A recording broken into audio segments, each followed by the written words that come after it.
Ek wil begin deur 'n Bybelvers vir jou te lees, Efesiërs 4 vers 29. Vuil taal moet daar nooit uit julle mond kom nie. Praat net wat goed en opbouend is, volgens die eis van omstandighede. So hoor mooi die twee woorde, goed en opbouend, sodat julle hoorders ten goeie kan kom. Met ander woorde, iemand na gesprek met jou en kommunikasie met jou, moet beter daar wegstap. Belangrik, vuil taal is nie net vloek nie. Ja, hier staan, vuil taal moet daar nooit uit julle mond kom nie. So moenie vloek nie, heeltemal reg.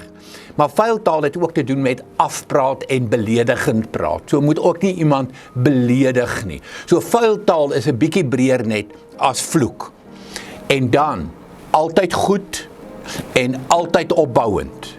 Vra jouself, wanneer jy met iemand praat, is dit wat ek nou gesê het goed en het dit hierdie persoon opgebou? Dink so daaraan, jy kom by jou bouperseel aan, jy het 'n keuse, of jy kan bou, of jy kan breek. Ek sê altyd, jy kom met bakstene om te bou, of jy kom met 'n hamer om te breek, en dis hoe woorde is. Dit is hoe vuil taal is, dit breek, dis hamers wat mure afbreek. Nee, ons woorde moet stene wees wat opbou.